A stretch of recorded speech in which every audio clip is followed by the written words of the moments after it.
শুক্রবার আগরতলা এবং পেট্রাপোল স্থলবন্দরে অত্যাধুনিক বর্ডার গার্ডিং ফোর্স আবাসনের ভার্চুয়াল উদ্বোধন করলেন কেন্দ্রীয় স্বরাষ্ট্রমন্ত্রী অমিত শাহ। এর ফলে ভারতের সীমান্ত নিরাপত্তা বাহিনীর কল্যাণ ও পরিচালন ক্ষমতার ক্ষেত্রে নিশ্চিত হবে সামগ্রিক অগ্রগতি। ভারতের বৃহত্তম স্থলবন্দর পেট্রাপোল বাংলাদেশের সঙ্গে বাণিজ্যের প্রধান প্রবেশদ্বার এবং এই অঞ্চলের অর্থনৈতিক উন্নয়নে গুরুত্বপূর্ণ ভূমিকা পালন করে। বন্দরটি দ্বিপাক্ষিক বাণিজ্য কার্যক্রমের একটি উল্লেখযোগ্য অংশকে সহজতর করে, যা উভয় দেশের সমৃদ্ধিতে অবদান রাখে। পেট্রাপোলে নতুন সীমান্ত নিরাপত্তা কর্মীদের আবাসন এই গুরুত্বপূর্ণ বাণিজ্য কেন্দ্রে সীমান্ত নিরাপত্তা দক্ষতা ও কার্যকারিতা আরও বাড়ানোর জন্য প্রস্তুত। একইভাবে ত্রিপুরার ভারত বাংলাদেশ সীমান্তে অবস্থিত আগরতলা স্থলবন্দর দুদেশের মধ্যে বাণিজ্য ও যোগাযোগের জন্য একটি অপরিহার্য মাধ্যম।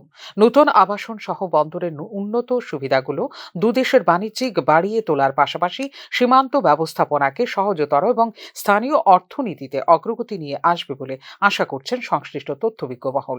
প্রায় ৫৫ কোটি টাকা বিনিয়োগে ২০১৮ সালের ডিসেম্বরে অনুমোদিত দুটি স্থল বন্দরে নতুন সুবিধাগুলো এসএসবি কর্মীদের জীবনযাত্রার মান উন্নয়নের লক্ষ্যে নির্মাণ করা হয়েছে। পেট্রাপোল স্থল বন্দরে ১৩,৩৩৯ বর্গমিটার এলাকা জুড়ে একটি আধিকারিক ব্লক, অধীনস্থ আধিকারিক ব্লক, জওয়ান ব্লক এবং মহিলা ইউনিটের জন্য একটি মহিলা ব্লক রয়েছে।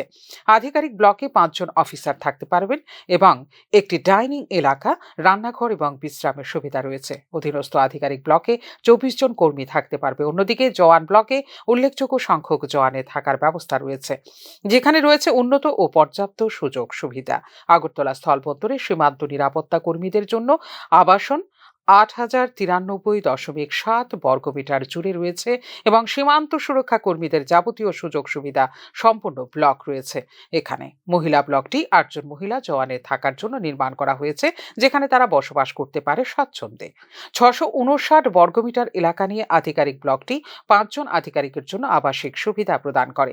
একটি ৪ তলা ভবন, অধীনস্থ আধিকারিক অফিসার এবং জওয়ান ব্লকে ১৬ জন অধীনস্থ আধিকারিক অফিসার রয়েছেন এবং ১২৮ জন জওয়ানের থাকার ব্যবস্থা রয়েছে, যার মধ্যে একটি ডাইনিং হল, রান্নাঘর এবং রয়েছে একটি বহুমুখী হল। পেট্রাপোল এবং আগরতলা স্থলবন্দরে নিরাপত্তা বাহিনীর আরামদায়ক জীবনযাত্রার মান উন্নয়নের লক্ষ্যে নির্মাণ করা হয়েছে এই আবাসিক কমপ্লেক্স। পাশাপাশি দুদেশের বাণিজ্যিক প্রচার এবং প্রভাবশালী আন্তর্জাতিক সম্পর্ক বজায় রাখতে সীমান্ত পরিচালন পরিকাঠামোর গুরুত্বকেও তুলে ধরা হয়েছে এই পরিকল্পনার মাধ্যমে। ফিওর রিপোর্ট, নিউজ নাও।